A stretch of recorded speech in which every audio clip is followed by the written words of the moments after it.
Hora do quadro especial de entrevistas do Jornal da Gazeta, o Amazônia em Pauta, com a Denise Campos de Toledo.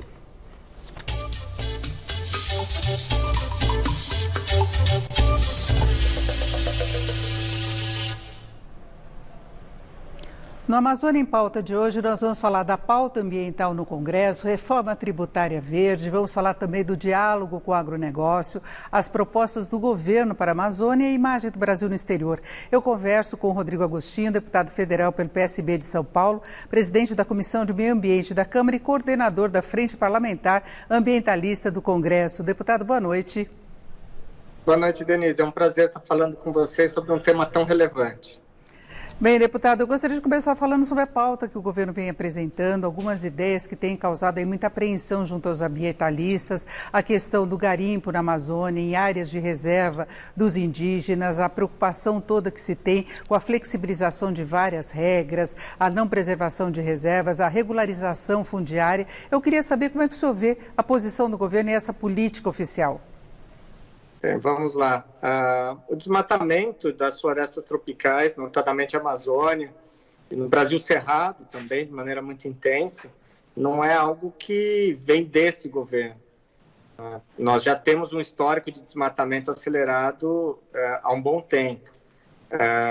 O que a gente vê é que a narrativa do atual governo ajuda e muito incentiva esse tipo de prática.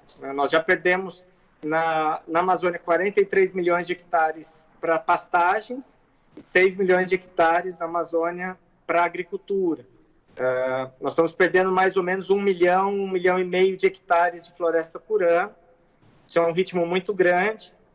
A floresta que é derrubada, ela acaba sendo queimada no ano seguinte, né? Então é sempre um ciclo anual, onde a floresta que é derrubada, ela é queimada.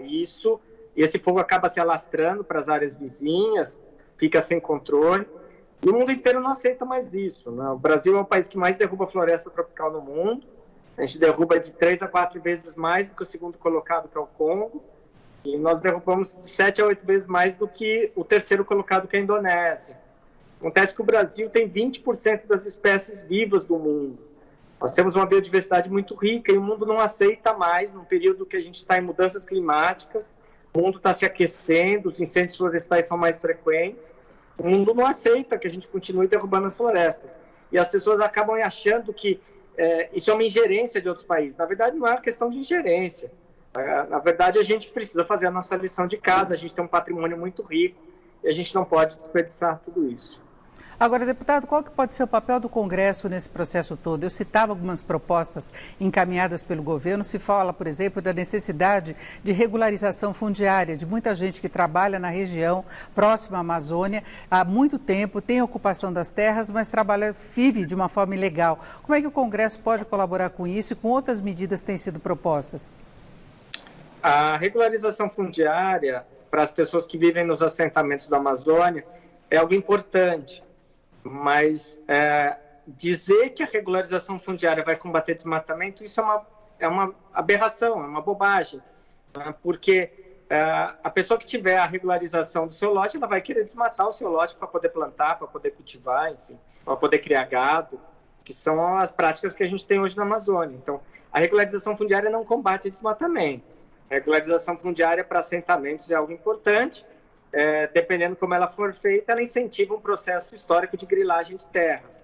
Nós temos ainda 40 milhões de hectares de terras públicas não destinadas na Amazônia e essas áreas precisam ser mantidas como floresta. Como valorizar e manter a floresta em pé, eu acho que esse é o grande desafio. Nós temos que criar uma economia para a floresta que envolva o turismo, a exploração de recursos madeireiros ou não madeireiros, né, como castanhas, açaí, enfim, turismo, uma série de medidas e até mesmo a conservação da floresta, até porque o mundo passa por um momento muito difícil de mudanças climáticas e onde a manutenção de floresta é importante para o mundo todo.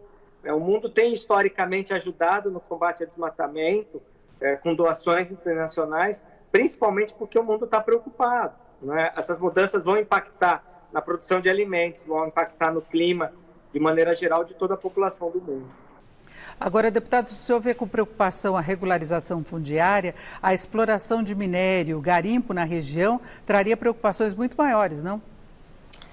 A mineração, a Amazônia hoje é uma das áreas com a maior exploração minerária do mundo, né? Notadamente Carajás, na região de Carajás, mas é uma mineração profissional, com compensações ambientais, com licenciamento ambiental. O garimpo que é o grande problema, o garimpo hoje está ocupando os principais rios da Amazônia, estão destruindo os rios mais lindos do mundo, estão contaminando a água com mercúrio, o garimpeiro encontra um pedacinho de ouro ali, a sua pepita, no mesmo dia ele entrega para o dono da draga, do equipamento, ele acaba gastando com prostituição, ele enfia no bolso, ninguém, simplesmente não se paga imposto de absolutamente nada, ninguém ganha com isso. O meio ambiente sai extremamente prejudicado. Hoje nós temos aí milhares de garimpeiros indo para a Amazônia, numa nova corrida do ouro, onde ninguém ganha absolutamente nada com isso. Se um país como o Brasil acha que desenvolvimento é incentivar garimpeiro, nós estamos no caminho errado. Nós precisamos incentivar outras atividades produtivas. O Brasil é um país muito rico, tem um povo que quer trabalhar, mas achar que a solução para a Amazônia é incentivar garimpo dentro de terra indígena é um grande equívoco. Tudo que se arrecada no garimpo é gasto ali mesmo. Tem muita gente trabalhando trabalho escravo para o dono da draga, para o cara que compra o ouro, para o cara que vende mantimento para esses garimpeiros. Enfim, é algo desumano, algo extremamente ruim. Os rios, como eu já disse, os rios mais lindos da Amazônia estão acabando no meio de terra, de erosão, de barro, para gerar que tipo de riqueza, né? Ninguém está ganhando nada com isso, pelo contrário. Agora, deputado, a gente vê os próprios proprietários rurais muito preocupados com essa situação de o Brasil ficar com a imagem mais comprometida no exterior e isso comprometer também as exportações, um setor que é muito forte no comércio internacional.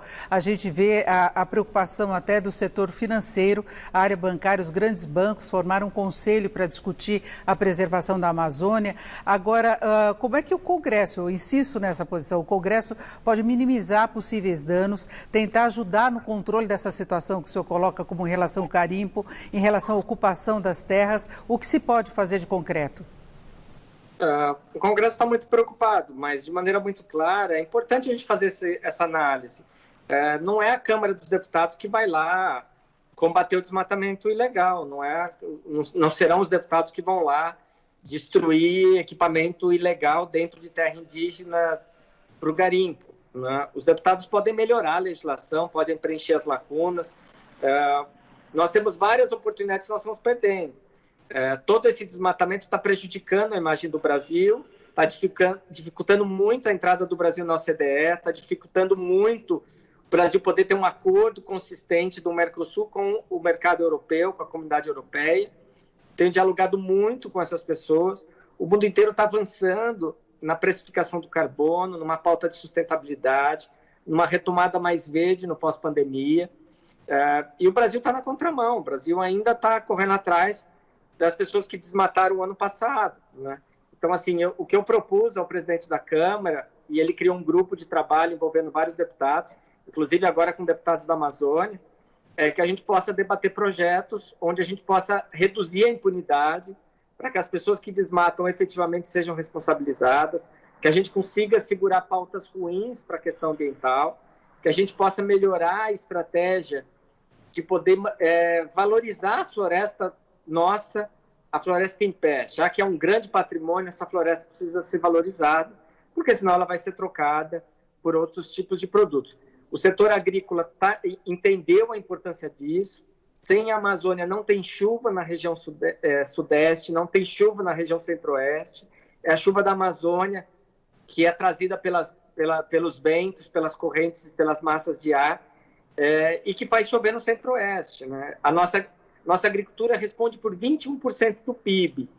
Nós perdemos aí, os últimos números mostram que o nosso PIB vai perder 9%, mas o que está segurando é a agricultura, e a agricultura precisa da floresta.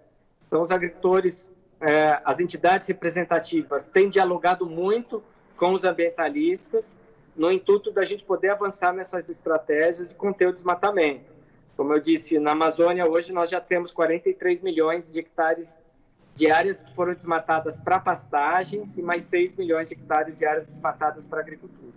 Agora, deputado, em que contexto que entraria essas propostas relacionadas a uma reforma tributária verde? Isso ajudaria na preservação, daria um impulso do ponto de vista empresarial? Sim, nós precisamos, na reforma tributária, resguardar algumas questões, né? Não dá para tratar a energia limpa igual a energia suja. Não dá para tratar o álcool, que o Brasil desenvolveu por muitos anos, enfim, da mesma forma como se trata a gasolina, que é um combustível do passado, que é um combustível sujo.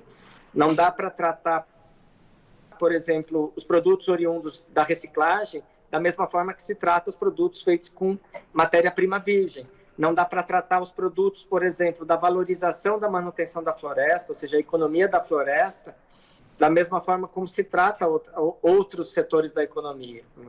Então, assim, se a gente for ver o estado, em termos proporcionais, o estado da Amazônia que menos desmatou é o estado mais industrializado, por conta da Zona Franca de Manaus. O estado do Amazonas conseguiu segurar o desmatamento da floresta por uma política tributária. Então, é importantíssimo que a gente faça esse debate. O relator está muito sensível a esse tema e a gente está discutindo aí com os deputados, com os relatores, para que a gente possa chegar numa proposta consensual.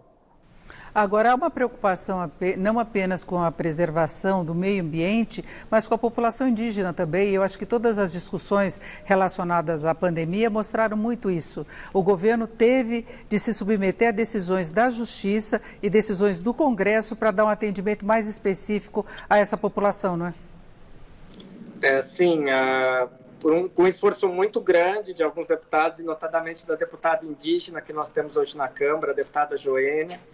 Ela é da etnia Uapixana, enfim, ela é do estado de Roraima, e ela ajudou muito a formular uma estratégia, uma proposta para cuidar dos povos indígenas. Eram 5 milhões de indígenas quando os europeus chegaram aqui em 1500.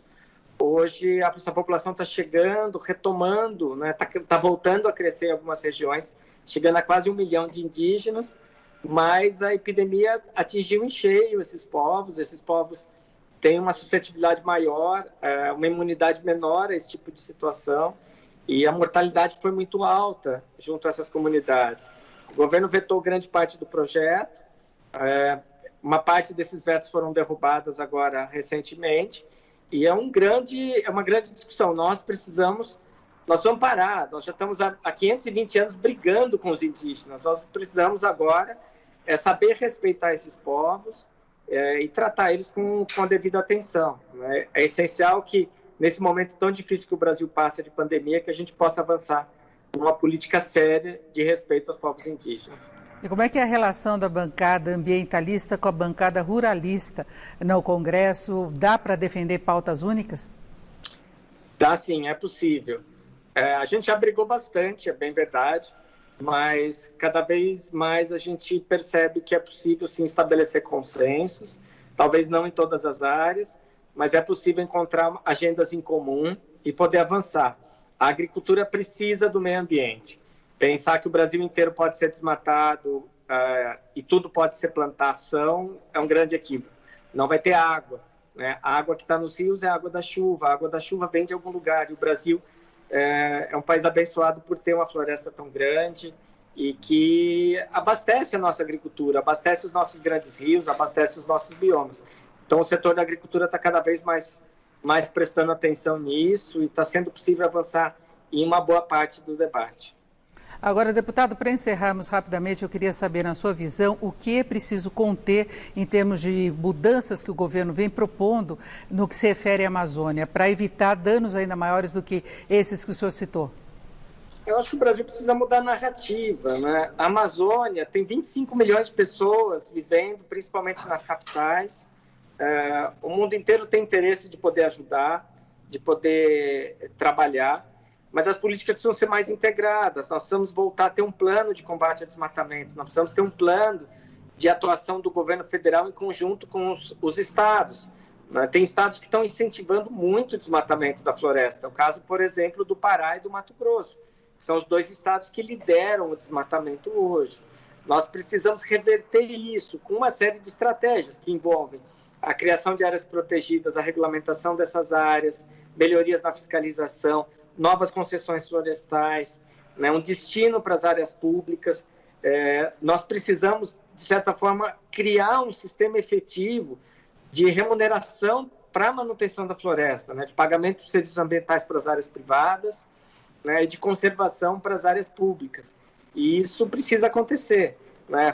Insistir num discurso dos anos 70 de que a Amazônia precisa ser ocupada, precisa ser desmatada, é uma grande bobagem.